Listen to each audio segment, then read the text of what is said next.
Assalamualaikum warahmatullahi wabarakatuh. Halo semuanya, perkenalkan kami dari kelompok 4 dengan mata kuliah Ekonomi Mineral. Yang terhormat kepada Ibu Anita Oktaviana LPJM, Thomas STMT, dan yang terhormat teman-teman yang berbahagia sekalian. Sebelumnya perkenalkan, saya Indah Aprianti. Saya Fatima. Saya Wiwit Indah Anissa Indriani. Dan saya Bayu Sakiran. Saya Dadi Ferdiansyah. Saya Ferry Irsa Pratama. Baik, stay tune ya. Tunggu video-video kami selanjutnya. Bye-bye.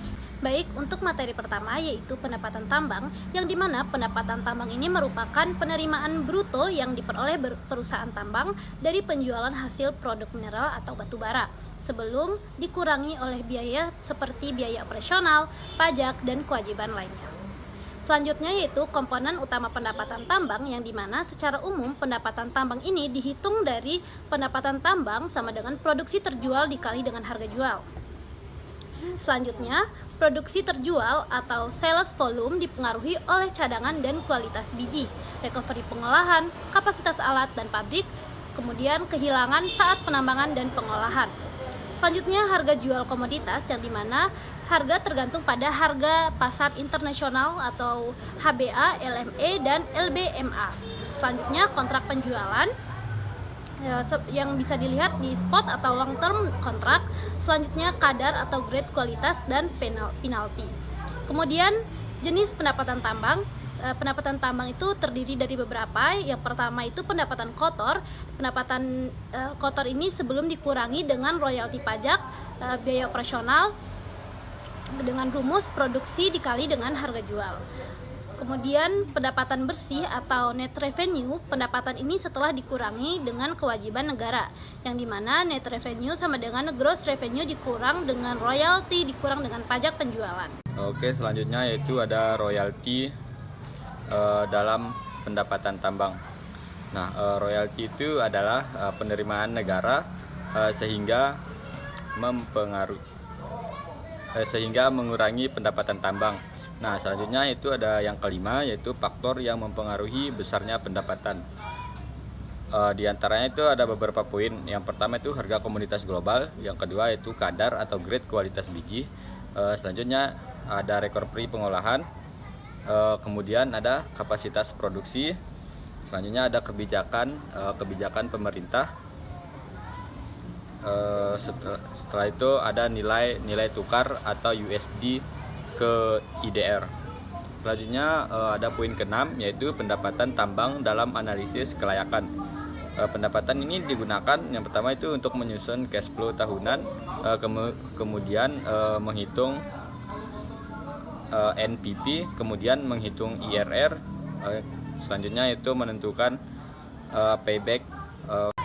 Selanjutnya, poin kedua, biaya tetap, biaya variabel, biaya marginal.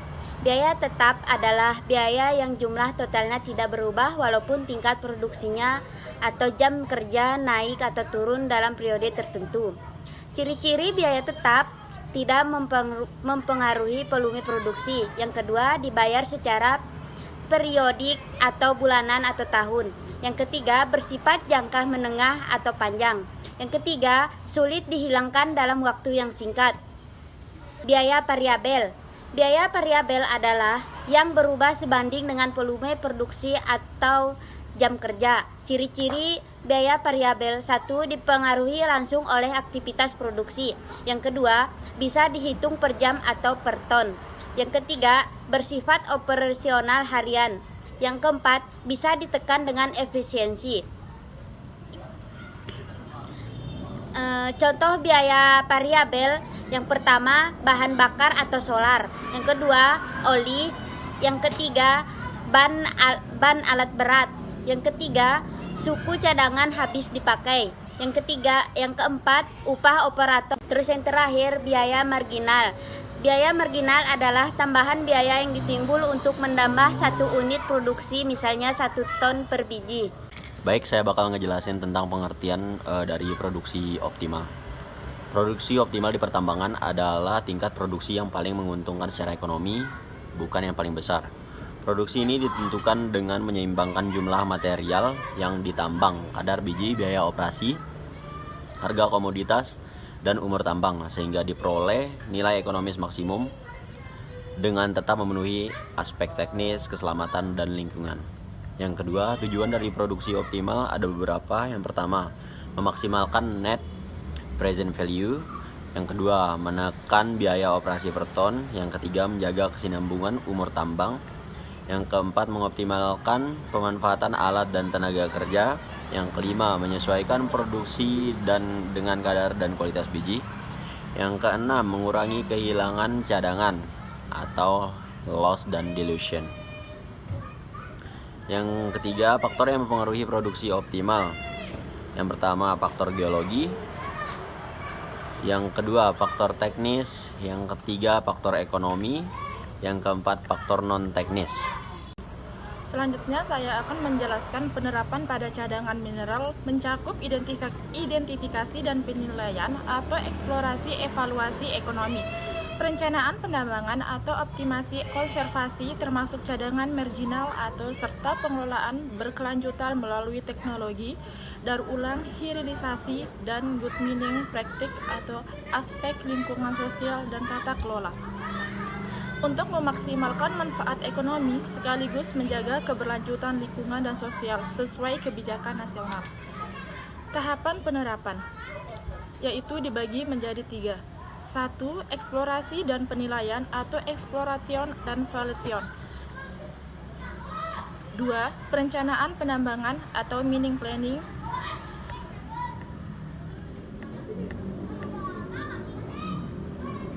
3. Pengelolaan berkelanjutan atau sustainable management. Baik, di sini saya akan menjelaskan yaitu tahapan penerapan yang dimana poin yang pertama, eksplorasi dan penilaian. Mencakup poin pertama itu mengidentifikasi lokasi potensial dan menentukan volume serta kualitas mineral melalui data eksplorasi. Dan poin kedua, menilai kelayakan ekonomi untuk menentukan apakah penambangan akan menguntungkan.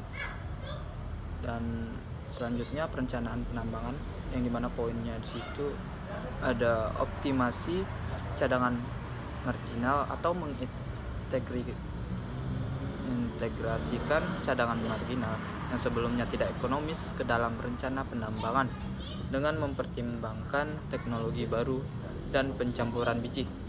Dan poin selanjutnya itu konservasi, di mana memastikan pemanfaatan mineral terencana dan berkelanjutan, termasuk pendataan cadangan yang tidak tertambang untuk potensi pemanfaatan di masa depan. Terus selanjutnya pengelolaan berkelanjutan, dengan poinnya teknologi dan efisiensi, memperbaiki teknologi untuk mengolah biji berkadar rendah dan meningkatkan efisiensi energi. Poin selanjutnya daur ulang dan alternatif, di mana daur ulang logam dan penggunaan sumber daya alternatif terbarukan. Dan juga hilirisasi, mengolah mineral di dalam negeri untuk meningkatkan nilai tambah ekonomi. Dan selanjutnya ada good mining practice, menerapkan standar tinggi dalam aspek lingkungan, reklamasi lahan, pengolahan limbah sosial, pemberdayaan masyarakat, hak pekerja, dan tata kelola atau transparansi akuntabilitas. Terima kasih. Konsep biaya pendapatan dan produksi optimal merupakan dasar utama dalam pengambilan keputusan ekonomi pada kegiatan pertambangan.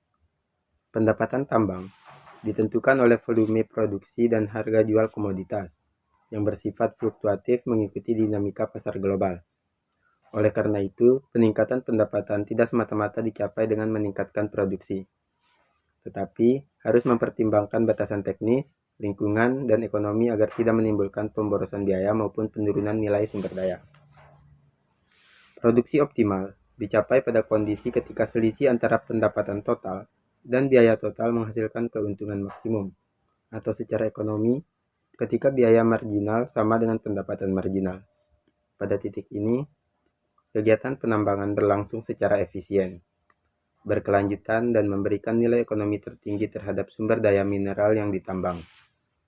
Dengan demikian, penerapan konsep produksi optimal memungkinkan perusahaan tambang untuk mencapai keseimbangan antara keuntungan finansial, efisiensi operasional, serta keberlanjutan sumber daya dan lingkungan. Sekian presentasi dari kelompok kami, lebih dan kurangnya kami mohon maaf. Wabillahi taufiq wal hidayah. Wassalamualaikum